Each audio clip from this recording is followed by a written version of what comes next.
Meus queridos irmãos, a mensagem desta manhã é uma continuação da mensagem, ou das mensagens que eu trouxe no domingo passado. Se você por um acaso não esteve aqui ou não teve a oportunidade depois de acessar o culto do domingo passado, ou os cultos do domingo passado, eu sugiro que você faça isto.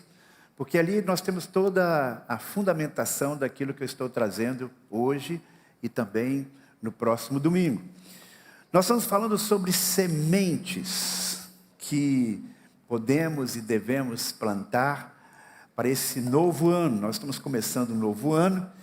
Esse é um tempo de pensarmos nas atitudes que nós devemos cultivar para que possamos viver uma vida feliz, uma vida plena, o projeto de Deus para nós. E só relembrando um conceito que é muito importante, Deus nem sempre nos concede bênçãos acabadas. Algumas vezes Ele nos dá bênçãos assim, completas. Você não tem que fazer nada para recebê-las, só estender a mão. É como alguém que lhe dá convida para ir para a casa dele e faz uma refeição saborosa, e você só senta na mesa e aprecia e come aquela comida maravilhosa. Mas melhor, muitas vezes, do que ser convidado para uma refeição, é você receber uma semente. Está tendo um ecozinho. Uma semente que você vai plantar e você vai colher. E depois você vai poder, daquela planta, plantar uma nova semente e ter assim uma colheita que dure a vida toda. Então muitas das bênçãos que Deus nos dá são como sementes. É uma potencialidade. É algo que vai demandar de sua parte um esforço para que você possa cultivar esta semente. Então tenho falado aqui sobre algumas sementes que Deus nos dá e que temos a responsabilidade de cultivar, a partir inclusive de uma premissa muito importante, aquela premissa que está lá em Gálatas, capítulo 6, versículo 7. Esse tem sido assim o texto, eu diria, que serve de referencial para todas essas mensagens. Gálatas, capítulo 6, versículo 7, é um texto muito conhecido, e diz assim: não se engana, de Deus não se zomba, pois aquilo que a pessoa, que o homem semear, isto também colherá. Eu falei no domingo passado, só para a gente pegar aí o fio da meada, que Deus nos dá uma capacidade extraordinária, que é de nos admirarmos. E você, quando semeia a semente da admiração pelas obras de Deus, pela natureza, pelas pessoas que Deus coloca ao seu redor, porque todos têm características especiais, por aquilo que você pode receber, que está ao seu redor, apreciar, valorizar cada uma dessas coisas, é fundamental para uma vida feliz. É o que nós vemos o salmista fazendo tantas vezes no livro de Salmos. Nós temos o salmista celebrando, vibrando com tudo aquilo que ele vê, com tudo aquilo que está ao seu redor. Outra semente, que é resultado dessa semente de admiração, quando você começa a cultivar a semente da admiração, isso naturalmente leva a uma outra semente que você deve cultivar, é a semente da gratidão. Esse é um consenso entre todas as pessoas que estudam sobre a felicidade, o bem-estar do ser humano. Aquele que tem um coração grato, vive muito melhor. E no nosso caso, como cristãos, não é só um conceito abstrato de gratidão. A nossa gratidão é direcionada a Deus. Nós temos a quem agradecer, porque reconhecemos que toda boa dádiva, todo dom perfeito vem do alto, descendo do Pai das luzes. Falei também na semana passada sobre a importância de cultivarmos a semente da saúde, porque é muito difícil você viver a sua vida em plenitude, você viver o seu potencial, se você não cuidar do seu corpo, que é templo do Espírito Santo.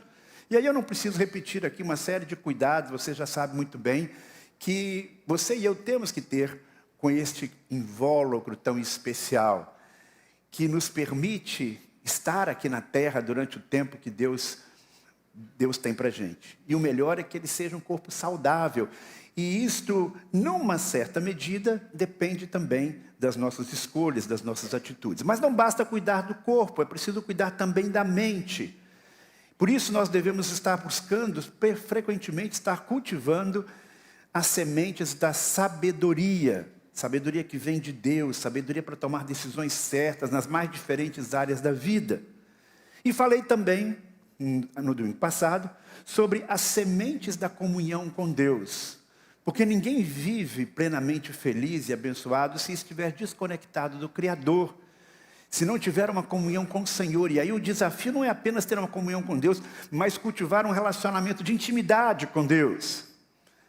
Estas 5 sementes foi aquilo que abordamos nos sermões anteriores. Estou fazendo aqui só uma retrospectiva, para que se você não ouviu o sermão, você tenha o desejo de ouvir e conhecer e aprofundar ainda mais. E mais do que isso, colocar essas sementes no seu coração. Porque aquilo que você está colhendo hoje na sua vida tem a ver com as sementes que você plantou ao longo dos anos, especialmente nesses últimos anos.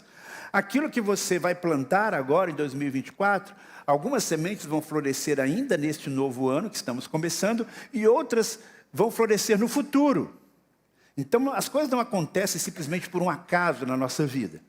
Grande parte daquilo que nós temos hoje está ligado àquilo que nós plantamos no passado. E grande parte daquilo que nós teremos no futuro tem a ver com o que nós estivermos plantando agora.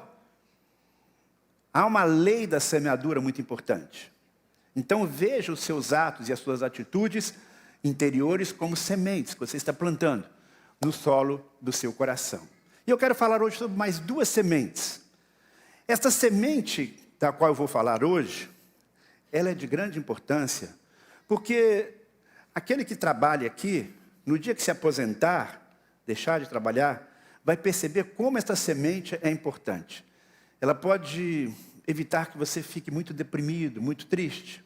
Quando você estiver passando um momento muito difícil na sua vida, precisando realmente de uma ajuda de alguém, essa semente vai fazer toda a diferença.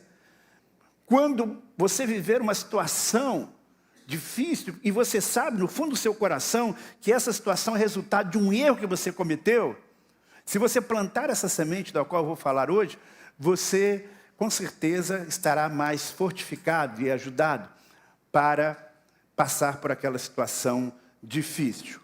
Que semente é essa tão essencial para a nossa vida? São as sementes das boas amizades. Sementes das boas amizades. Todos nós temos ao nosso redor várias pessoas. Pessoas que trabalham conosco, pessoas que estudamos, que estão na escola conosco, os nossos familiares. Nem sempre nós escolhemos quem vão ser essas pessoas com quem nós vamos nos relacionar. As circunstâncias da vida nos levam a estar com essas pessoas. Na igreja, você não escolhe quem vai ser seu irmão em Cristo, né? De repente chega um, sai outro e tal, enfim. Mas há um grupo de pessoas que você pode escolher tê-las mais próximo de você. São os seus amigos. Quantos amigos você tem? Há uma canção de um cantor que eu gosto muito, que ele dizia o seguinte: eu quero ter 1 milhão de amigos, né? É uma canção bonita, mas completamente real. Quem é que tem 1 milhão de amigos? Não é verdade? Na verdade, é impossível alguém ter 1 milhão de amigos. Você pode até ter 1 milhão de seguidores na internet, o que também não é muito fácil. Mas 1 milhão de amigos é simplesmente impossível. Estamos falando de amizade, não é aquele amizade de internet, fulano é seu amigo, não. Por quê? Porque uma amizade é algo que você cultiva com o tempo. A semente de uma boa amizade demanda dedicação ao outro. Como é que você pode se dedicar a 1 milhão de pessoas? É impossível. Aos amigos nós dedicamos uma parte do nosso tempo, nós dedicamos alguns recursos, nós gastamos o nosso potencial estando com eles em determinados momentos, e eles fazem isso conosco. E a Bíblia exalta, então, a importância de uma amizade. Uma vez que nós já concordamos que nós não podemos ter 1 milhão de amigos, pense que mesmo tendo um grupo limitado, é importante cultivar essas amizades, porque por incrível que pareça, há pessoas que não têm nenhum amigo. E na hora da dificuldade, ele se sente realmente só, mesmo tendo familiares, mesmo estando numa igreja. A Bíblia exalta a importância das boas amizades. Lá em Provérbios capítulo 17, versículo 17 diz: o amigo ama em todo tempo, e na angústia nasce o irmão. Veja só, Amigo não é aquela pessoa que você vai contar só no dia que você estiver fazendo uma festa de casamento ou um aniversário. Ah, aparece lá na pizzaria, lá cada um paga o seu, você, meu amigo, vai também. Não, não é isso não. Né? Nós estamos falando que o amigo ama em todo o tempo, ou seja, ele vai estar presente na sua vida, na medida que você permitir, em qualquer momento. Você pode ligar para ele no meio da noite e ele não vai se sentir chateado com você. Porque vocês têm um relacionamento que lhe permite fazer isso sem que isso seja um peso para ele. E a recíproca é verdadeira. Se você é amigo de alguém e essa pessoa precisa de você, não importa o dia, a hora, se você tem essa disponibilidade, você vai estar ali para estar ao lado dele, principalmente nos momentos difíceis. O livro de Provérbios nos ensina, ou melhor, o livro de Eclesiásticos nos ensina também o seguinte: melhor é serem dois do que um, porque um tem melhor paga do seu trabalho, porque se caírem, um levanta o companheiro. Ai, porém, do que estiver só, pois caindo não haverá quem o levante. Muitas vezes nós aplicamos esse texto para o casamento, e ele tem tudo a ver com o casamento, porque deve haver esse relacionamento na vida conjugal, mas ele não se aplica exclusivamente ao relacionamento entre um homem e uma mulher no matrimônio.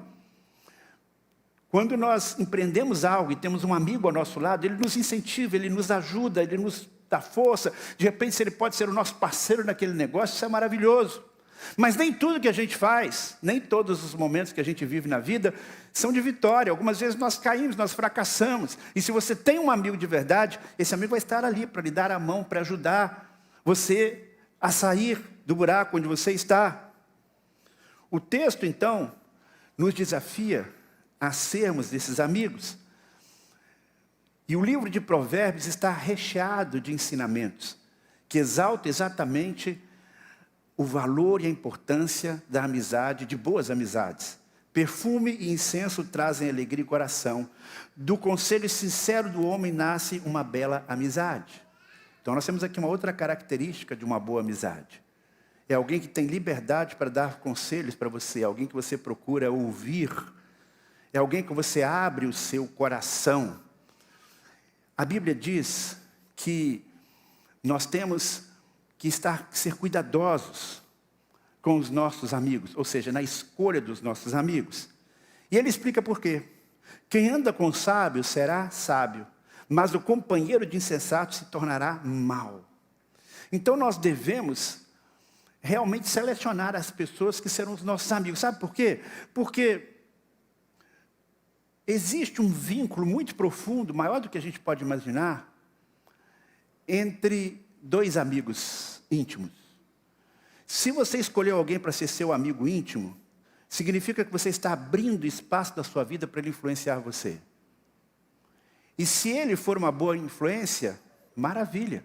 Se ele é sábio, você vai ser abençoado. Mas e se esta influência for negativa?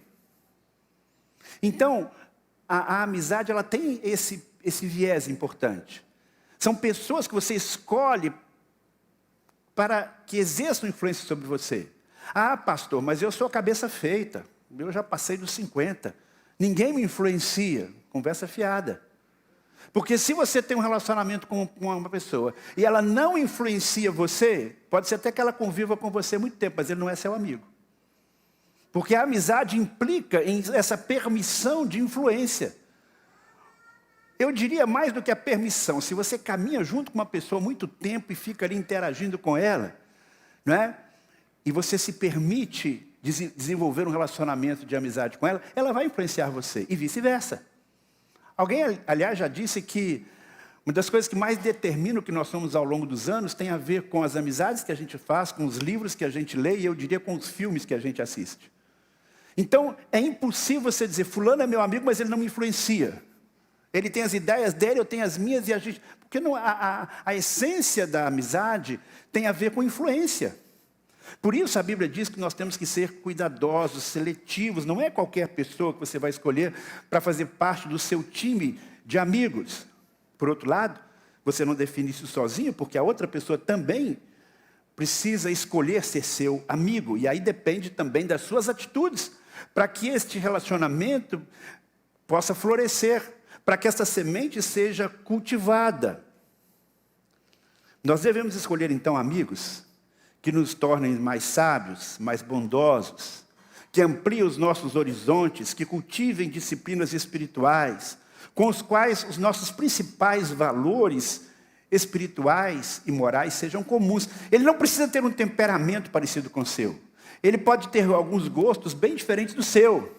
Mas aquilo que é essencial, que é fundamental, vocês precisam estar alinhados. Por quê? Como diz a palavra de Deus, não se enganem. As más companhias corrompem o quê? Os bons costumes. Não é essa a preocupação de muitos pais? Filho adolescente, extremamente influenciável, filho jovem, com quem você está andando, menino? Porque, dependendo das amizades dele, ele vai seguir num ou no outro caminho. Sempre que alguém vai num caminho de destruição, pode observar, tem alguns amigos ali que não foram bons amigos para ele. Observe que eu não estou falando aqui simplesmente de você cultivar as sementes da amizade. Estou falando de você cultivar as sementes das boas amizades. Aí você vai dizer, mas pastor, está difícil. Eu vou fazer o seguinte, pastor, eu vou abrir mão de ter amigos. Eu não preciso de amigos. Eu não quero me deixar influenciar por ninguém. Não caia nesse engano. Se por um lado você não deve querer ter 1 milhão de amigos, porque é impossível, e também porque você vai colocar qualquer um para ser seu amigo. Por outro lado, também dizer assim, eu não quero ter amigo nenhum. Você está tentando ser melhor do que Jesus, se você fizer isso. Vamos ver 2 passagens aqui na vida de Jesus. Olha que coisa interessante. Lá em Mateus 17, 1 e 2, nós vemos que Jesus, depois de 6 dias, tomou consigo Pedro e seus irmãos Tiago e João, e os levou, em particular, a um alto monte. E foi transfigurado diante deles. O seu rosto resplandecia como o sol, e as suas roupas se tornaram brancas como a luz. Nós temos aqui um momento especial de Jesus. Um momento em que ele faz uma revelação, que não é uma revelação para uma multidão, não é uma revelação para muita gente. É uma revelação da sua grandeza, do seu poder. Ele mostra quem ele é de uma forma extraordinária. Aí nós vamos mais para frente, alguns capítulos adiante, alguns dias depois, e nós vamos chegar lá em Marcos, capítulo 14, versículo 33, quando nós lemos assim, e levando consigo Pedro, Tiago e João, Jesus começou a sentir-se tomado de pavor e angústia, e lhes disse, a minha alma está profundamente triste até a morte, fiquem aqui e vigiem. Você já deve ter reconhecido que momento é esse na vida de Jesus. É quando ele está ali no Getsêmani, um momento de sofrimento, um momento de dor, um momento de angústia. O que esses 2 textos têm em comum? Transfiguração de Jesus lá no alto do monte, Getsêmani. Quem que eles têm em comum? Pedro, Tiago e João. Foram amigos mais próximos de Jesus. Amigos que ele escolheu para estarem com eles num momento de alegria, de satisfação, de revelação. E amigos que ele escolheu para estarem com ele num momento de profunda tribulação. Se Jesus, que era Jesus, fez esse tipo de escolha, nós também devemos ter amigos que vão estar celebrando conosco de verdade, a quem a gente revela algo especial e não fica com medo da pessoa ficar com ciúme, a quem você vai recorrer na hora de grande luta, de grande batalha. É bem verdade que às vezes os amigos podem falhar conosco, como Pedro, Tiago e João falharam com Jesus no Getsêmani. Mas o que eu estou querendo destacar aqui é o fato de Jesus, na sua humanidade, sentiu a necessidade, mesmo tendo um grupo de 12, de ter ali um trio com quem ele se relacionava com maior proximidade. Ele não chamou Judas para a transfiguração. Ele não chamou outros discípulos, ele chamou Pedro, Tiago e João. Eles tiveram esse privilégio de serem, na perspectiva humana, mais próximos de Jesus que os demais. Porque pessoas precisam ter bons amigos para viverem a vida em plenitude. Boas amizades incluem confrontação. É o que nos diz a palavra de Deus. O autor de Provérbios é muito sábio quando ele diz, melhor é a repreensão franca do que o amor encoberto. Leais são as feridas feitas pelo que ama, porém os beijos de quem odeia são enganosos. Vocês já viram um monte de carão que Pedro ganha de Jesus? Né? Ele ganha aqueles carões porque eles tinham um relacionamento de intimidade. Jesus chegou capaz de dizer, sai atrás de mim, Satanás, e tal. Você já teve um amigo, você já teve uma briga, você, cara, isso faz parte da amizade. Você não vai romper a amizade por causa disso. Eu tenho amigos e tive amigos com quem eu tive confrontos e isso não desfez a nossa amizade. Depois a gente se perdoou e tal, ou então a pessoa, não foi uma questão de perdão, foi que a pessoa realmente precisava entender, que ela precisava ouvir aquilo. Então, um bom amigo, ele é capaz de apontar os nossos erros, e ele faz o que outras pessoas não fazem. Porque às vezes as pessoas veem você errando e não falam com você, e falam por trás. Mas o amigo não. O amigo chega e diz, olha, estou vendo isso aqui, estou percebendo isso aqui, eu acho que esse caminho que você está indo não é o melhor. Então é muito bom quando você tem alguém que exerce esse papel na sua vida, e é importante que você também exerça esse papel na vida de outras pessoas. Bom amigo que confronta. Boas amizades exigem reciprocidade, como eu já mencionei. Não é só você orientar e falar com outros, senão é uma situação de aconselhamento, que é um pouco diferente. A amizade envolve aconselhamento, mas o aconselhamento não envolve necessariamente amizade. Quando há essa troca, essa reciprocidade, nós temos aí, então um relacionamento de amizade. As boas amizades devem gerar aperfeiçoamento. Mais uma vez, Salomão é que nos auxilia.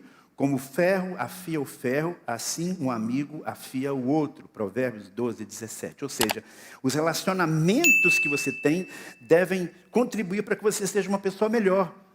Se você tem um relacionamento de proximidade, por exemplo, com uma pessoa que ora bastante, você vai ser influenciado por ela, você vai ser estimulado a orar. Se você tem uma amizade com alguém que procura cuidar com sabedoria do seu corpo, se você é preguiçoso, provavelmente você vai ser influenciado por ele. Se você tem alguém que é muito bom no relacionamento familiar, ele tem uma boa dinâmica familiar, ele vai inspirar você para que você também possa ter um bom relacionamento familiar. Você percebe? Então, essas amizades, elas têm o dom de nos aperfeiçoar. E boas amizades incluem a presença na hora da dor. Todos nós passamos por situações em que mais nós precisamos é de alguém que esteja ali do nosso lado. Mesmo que não fale nada, mas a simples presença daquela pessoa, pelo vínculo que nós temos, faz toda a diferença.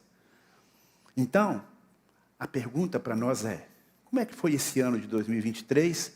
Como é que você está começando 2024 em relação às suas amizades?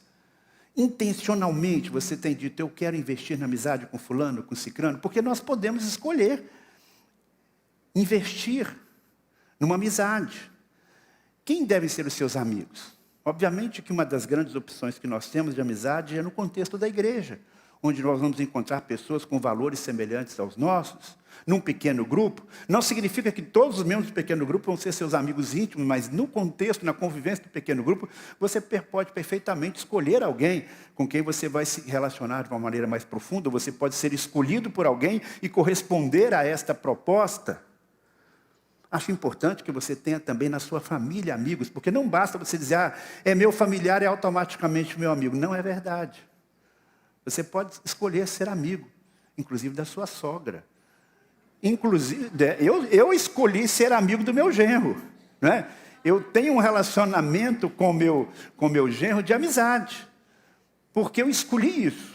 Podia simplesmente deixar, não, fica aí cuidando do nosso netinho, cuida bem da minha filha, mas não, porque eu entendi que isso seria bom para nós dois.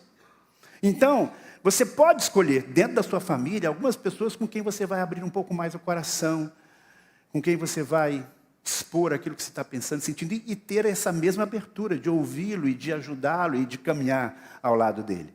Então, a semente que Deus quer que você cultive nesse ano, e com certeza você vai colher os frutos durante muitos e muitos anos, é a semente da amizade. De repente você pode recuperar um antigo amigo que você deixou para lá.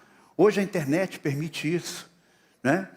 Você ligar para alguém que você não fala há muito tempo, saber como é que está a vida do outro, como é que as coisas estão caminhando, como você pode ajudá-lo, de repente combinar um encontro. O que eu quero desafiar você é ser proativo na condução das amizades. Não deixe a coisa simplesmente acontecer. Ore e peça a Deus, Senhor, com quem eu devo investir a minha amizade? Ou quem de repente quer a minha amizade e eu posso corresponder? Cultive as sementes das boas amizades. A segunda semente sobre a qual eu quero falar nesta manhã tem a ver com a amizade também. Mas é uma amizade diferente. São as sementes da fé em Deus. As sementes da fé em Deus. Se desejamos ter uma vida frutífera, muito feliz e abençoada, nós não podemos deixar de cultivar no solo do nosso coração as sementes da fé. Alguém vai dizer, pastor, fé é tranquilo, fé o brasileiro tem de sobra. Basta ver aí os movimentos religiosos, as pessoas fazendo tantas coisas, mandingas, e subindo escada, e fazendo isso, até os cantores populares, né? Gilberto Gil mesmo tem uma música muito famosa, né? Andar com fé eu vou, a fé não costuma falhar. E aí fala sobre a fé aqui, para lá, para cá. Mas tem um problema, não só nessa música, mas nessa atitude crédula de muitos brasileiros. Onde é que está essa fé? Né? Não é fé na fé. Eu sou um cara de fé, mas fé em quem? Por isso, quando eu estou dizendo aqui que as sementes da fé, elas têm que ser direcionadas para Deus. Esse é o diferencial. Você vai vencer na vida porque você é um cara de fé. Acredite em você e você vai dar tudo certo. Coloque fé que vai dar certo. Não é isso que eu estou falando. Estou falando de fé em Deus. E por que a fé em Deus é tão importante? Esse é um tema que aparece de sobra na Bíblia. Um dos textos que eu mais gosto e que me ajuda a entender a importância da fé é Hebreus capítulo 11, versículo 6. Sem fé é impossível agradar a Deus. Olha que razão extraordinária para você cultivar a fé. Porque é necessário que aquele que se aproxima de Deus creia que Ele existe e que recompensa aqueles que o buscam. Então observe só. Deus nos dá a capacidade de crer. Deus dá essa capacidade para todo mundo. Agora a questão é, aonde é que eu vou colocar a minha fé? Como é que eu posso agradar a Deus? Eu tenho que exercitar esta fé na direção dEle. Porque se nós não direcionamos a nossa fé para Deus, nosso relacionamento com Ele se dilui. Nós precisamos da fé para nos relacionar com Deus, por quê? Porque Deus não é um ser humano como nós somos. Né? Eu preciso da fé para ver um Deus invisível. Eu preciso da fé para ouvir a voz de um Deus que eu não sou capaz de ouvir com esses ouvidos humanos. Eu tenho 62 anos de vida, quase esse mesmo tanto de caminhada cristã, e eu nunca ouvi a voz de Deus como eu escuto a voz de vocês, audivelmente, usando meu aparelho auditivo. A gente ouve a voz de Deus de outras maneiras. E aí entra a fé. Você nunca tocou em Deus? Quem teve esse privilégio de tocar em Deus foram os discípulos, quando tocaram em Jesus. Mas nós não tivemos esse privilégio. Então, o relacionamento com Deus, de fato, é pela fé. Nós precisamos acreditar que por trás de tudo existe um Deus. E que é possível se relacionar com esse Deus. E que este Deus tomou a forma em Jesus Cristo. Tudo isso exige o quê? Fé. E esta fé, e a fé que nós cultivamos a partir desta fé, é a fé que agrada a Deus. É impossível eu viver neste mundo, o projeto de Deus, se eu não crer na sua existência e não crer que Ele tem propósitos e objetivos para a minha vida. E aí, então, quando eu estabeleço esse relacionamento com Deus, por meio da fé, eu vou ter as recompensas desta fé. É o que ele diz aí, você precisa crer que Ele existe e que recompensa aqueles que o buscam, aqueles que colocam a fé nele. E quais as recompensas da fé? Já vimos que a razão pela qual nós devemos cultivar a fé é porque isso agrada a Deus. Mas o que mais Deus nos oferece? Além desta sensação espiritual, psicológica, positiva de dizer, eu estou procurando agradar a Deus por meio da fé. A fé nos concede, obviamente, acesso ao próprio Deus, comunhão com Ele. Por isso é que eu disse, dentre as nossas amizades, há uma da qual a gente não pode abrir mão, que é a amizade com Deus. E a amizade com Deus acontece pela fé. Falei aqui das sementes da comunhão com Deus. Como é que essa semente da comunhão com Deus se desenvolve na nossa vida? Por meio da fé. Esta fé que passa necessariamente por Jesus, que é a revelação máxima de Deus. Por isso, Paulo diz lá em Efésios, capítulo 3, versículo 12. Em Cristo, temos ousadia e acesso com confiança a Deus, mediante a fé nele, mediante a fé em Jesus Cristo. Então, você direciona a sua fé para Jesus e você chega a Deus. Você tem livre acesso ao trono da graça de Deus. Esta fé em Deus, por sua vez, esta fé em Deus, direcionada a Ele por meio de Jesus Cristo, nos traz justificação. Nós somos tornados justos, é o que diz o apóstolo Paulo lá em Romanos. Justificados, pois, mediante a fé, temos paz com Deus por nosso Senhor Jesus Cristo. Então você tem a justificação, você tem a paz com Deus como benefício. E dentro desse contexto, como a fé é como um diamante com muitas facetas, você tem serenidade diante dos desafios da vida, com relação à provisão divina. Eu penso que quase todos nós, se não todos nós, já passamos algum momento na vida, ou estamos passando um momento na vida, em que você fica numa situação difícil, pensando como é que vai ser a provisão de Deus para a minha vida. As contas estão aí para pagar, está difícil, será que eu vou conseguir fechar esse mês? Ou talvez você já tenha vivido isso no passado, situações financeiras difíceis. E esse não é um problema só de nosso tempo. Já nos dias de Jesus havia gente com esse tipo de preocupação e de ansiedade em relação ao futuro. E lá no Sermão da Montanha, Jesus Cristo fala sobre isso e diz, olha, vocês não devem ficar ansiosos com o dia de amanhã, basta cada dia o seu mal. Olhem as aves do céu, olhem os lírios do campo. O Pai está cuidando de tudo isso. E nesse contexto, quando ele está falando sobre tudo isso, veja só o que Jesus diz a uma certa altura no Sermão da Montanha. Ora, se Deus veste assim a erva do campo, que hoje existe e amanhã lançada no forno, não fará muito mais por vocês, nome de quê? Pequena fé. Então você percebe que a fé está vinculada a isso aí. Quando você tem uma fé firme, uma fé sólida, você descansa no Senhor. Mesmo que você não esteja vendo ainda tudo devidamente organizado. Você acredita que Deus vai lhe dar aquilo que você precisa de verdade para cada dia. Isso é fé. E esse é o benefício da fé. A paz, a serenidade, a tranquilidade. Obviamente, num sermão só não dá para falar tudo sobre fé. Mas eu quero ainda lembrar o seguinte, que a fé nos conduz à obediência radical. E aí o grande exemplo que nós temos é Abraão. O autor aos Hebreus, quando ele escreve sobre Abraão, ele diz o seguinte, pela fé, Abraão, quando chamado, obedeceu, a fim de ir para um lugar que devia receber como herança e partiu sem saber para onde ia. Lembram-se disso? Lá no primeiro livro da Bíblia, Deus diz, Abraão, sai da tua parentela, deixa tudo para trás e vai para onde eu vou lhe indicar, porque você tem uma terra para conquistar, vai em frente. E ele obedeceu. O que levou Abraão a essa atitude de obediência? A fé. Ele creu que Deus o conduziria. Mais adiante ele tem uma prova ainda mais difícil. E o autor aos Hebreus explica. Pela fé, Abraão, quando posto à prova, ofereceu Isaque. Aquele que acolheu as promessas de Deus até o ponto de sacrificar o seu único filho, do qual havia sido dito, a sua descendência virá por meio de Isaque. Então, essa atitude de Abraão de dedicar o seu filho ao Senhor, de obedecer um chamado radical, foi uma atitude de fé. E Deus honrou a fé de Abraão. E poupou o seu filho. A fé, além de nos levar a uma vida de obediência, ela nos conduz também a grandes vitórias e livramentos.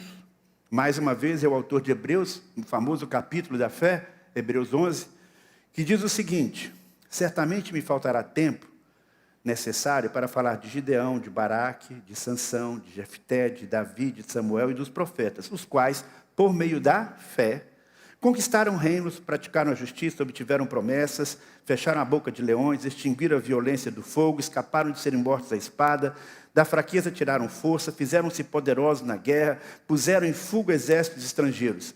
Mulheres receberam pela ressurreição os seus mortos. Então, quando a gente lê esse capítulo aqui, esse trecho, a gente fica entusiasmado. Caramba, que fé maravilhosa que esses personagens aí do Antigo Testamento tiveram.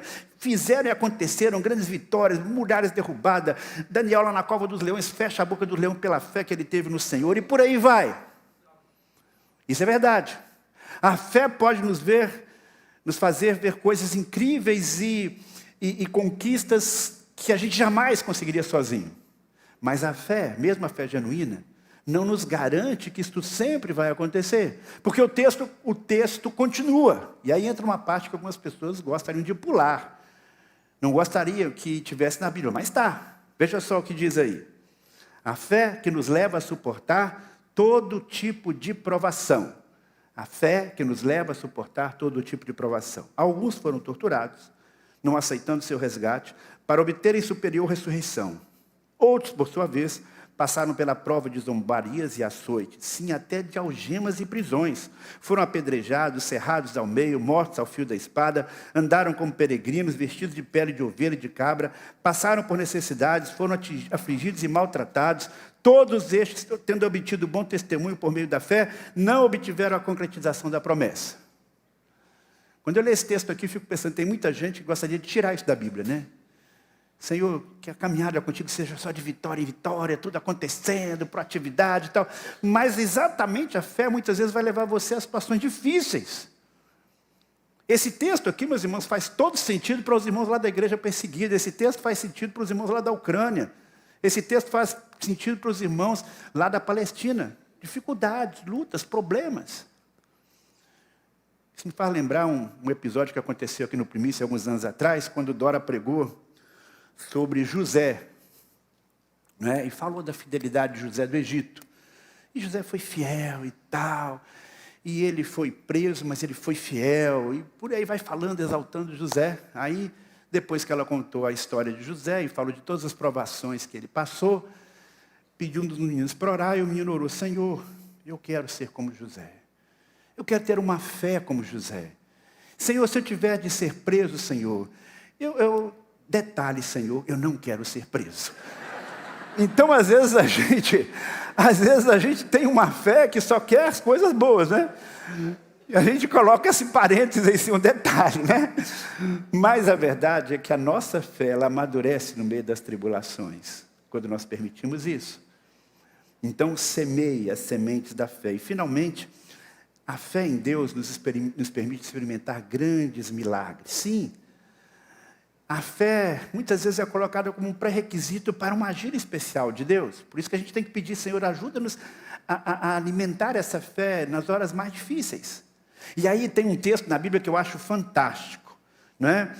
Lá em Marcos, capítulo 9, versículo 22 a 24, nós temos a história de um homem que está com seu filho endemoniado, e ele chega e pede os discípulos de Jesus para expulsar aquele demônio. Os discípulos não conseguem, esse homem vai ficando desesperado até que Jesus chega. E ele chega para Jesus e diz assim: Senhor, se o Senhor pode fazer alguma coisa, tenha compaixão de nós e ajude-nos. Ao que Jesus respondeu para ele: se o Senhor pode, tudo é possível que crê. Como Jesus dizia: você está achando que eu não posso fazer? Se o Senhor puder fazer, tudo é possível que crê. E aí eu acho fantástica a resposta do pai. Ele diz assim: eu creio, ajuda-me na minha incredulidade. Você já se identificou alguma vez com esse homem? Eu me identifico algumas vezes. Eu creio, Senhor, mas eu não estou crendo totalmente, então me ajuda a crer. Por outro lado, eu já vi gente que crê em coisas incríveis, especialmente na área de saúde. A pessoa está ali clamando e diz: pastor, eu tenho certeza que Deus vai me dar essa resposta. De alguma maneira Deus me revelou isso, e eu creio, e aí eu oro com o irmão e eu já vi milagres acontecendo. Mais uma vez, no tempo da Covid mesmo eu vi isso. Uma fé que foi recompensada. Deus deu a fé, a pessoa se conectou com Deus e teve a sua vitória. A fé nos traz esperança na manifestação da glória de Deus. Por meio de Jesus, obtivemos também acesso pela fé a esta graça na qual estamos firmes e nos gloriamos na esperança da glória de Deus. A fé, ela nos ajuda não apenas na nossa caminhada aqui, mas esta fé nos projeta para o futuro, um futuro de esperança. A fé nas promessas de Deus, a fé que nos traz serenidade em relação ao futuro, porque esta fé nos ajuda a visualizar a vinda de Jesus. Esta fé nos permite perceber a concretização do reino de Deus que se consumará. Esta fé nos leva a ver a glória de Deus em sua plenitude no futuro. Todas estas e muitas outras são esperanças que estão vinculadas à fé em Deus e à fé na sua palavra. Você tem cultivado a fé? Com o passar dos anos, você acha que a sua fé em Deus tem aumentado ou tem diminuído? Como é que você pode perseverar na fé? A Bíblia diz que a fé vem pelo ouvir a palavra de Deus. Então, quanto mais você ouve e medita na palavra de Deus, maior vai ser a possibilidade de essa fé crescer no seu coração. Por isso que estar aqui num culto é importante, porque aqui você escuta a palavra de Deus. Por isso que uma escola bíblica é importante, porque você escuta a palavra de Deus. A convivência com os irmãos também pode fortalecer a sua fé. Na medida que você ora por um irmão e aquele irmão recebe a bênção, uma coisa muito difícil, você vê Deus operando, a sua percepção da ação de Deus não se limita à sua vida, aos seus pedidos, às suas coisas. Quando você amplia o seu leque de oração e de percepção da ação de Deus, você vai ver muito mais Deus agindo e aí você vai aumentar a sua fé. Percebe? Então, você aumenta a sua fé quando medita na palavra de Deus, quando você observa e ora pelas pessoas ao seu redor e vê a ação de Deus. E isto faz com que a sua fé seja fortalecida, aumentada. Você tem cultivado então a sua fé? Persevera nesta fé? Quais são os seus propósitos para que a sua fé possa se desenvolver neste ano que nós estamos começando? Nesta manhã, falamos então sobre duas sementes. A semente das boas amizades e as sementes da fé em Deus. Quero convidar você agora a orar comigo, para que Deus faça florescer no nosso coração estas sementes. Vamos orar? Senhor nosso Deus, nosso querido e bom Pai, obrigado porque a Tua palavra nos mostra as sementes que o Senhor coloca à nossa disposição. E nós te pedimos agora a Tua graça, para que nós possamos, ao longo deste ano que começa, cultivarmos estas sementes. Especificamente, Pai, nos dê a bênção de cultivarmos as sementes de boas amizades, que essas amizades possam trazer alegria, força nos momentos difíceis, possam nos impulsionar a abençoar outras vidas e recebermos as bênçãos que Tu tens para nós através destes bons amigos, Pai. Dá-nos sabedoria para cultivar essas boas amizades. Pedimos também, Senhor, que fortaleça no nosso coração a fé. Esta fé que agrada ao Senhor, esta fé que nos conecta contigo, esta fé que nos faz vencer o maligno, esta fé que nos traz serenidade. Pai do céu, ajuda-nos a cultivar esta fé. Ajuda-nos a semear bem esta boa semente. E que possamos ter os frutos maravilhosos da fé, florescendo na nossa vida e ao nosso redor. É o que eu te peço, Senhor, para a minha vida e para a vida de cada irmão aqui. De todos aqueles que nos acompanham pelo rádio, pela internet, que as sementes da fé também floresçam em seus corações. Em nome de Jesus. Amém.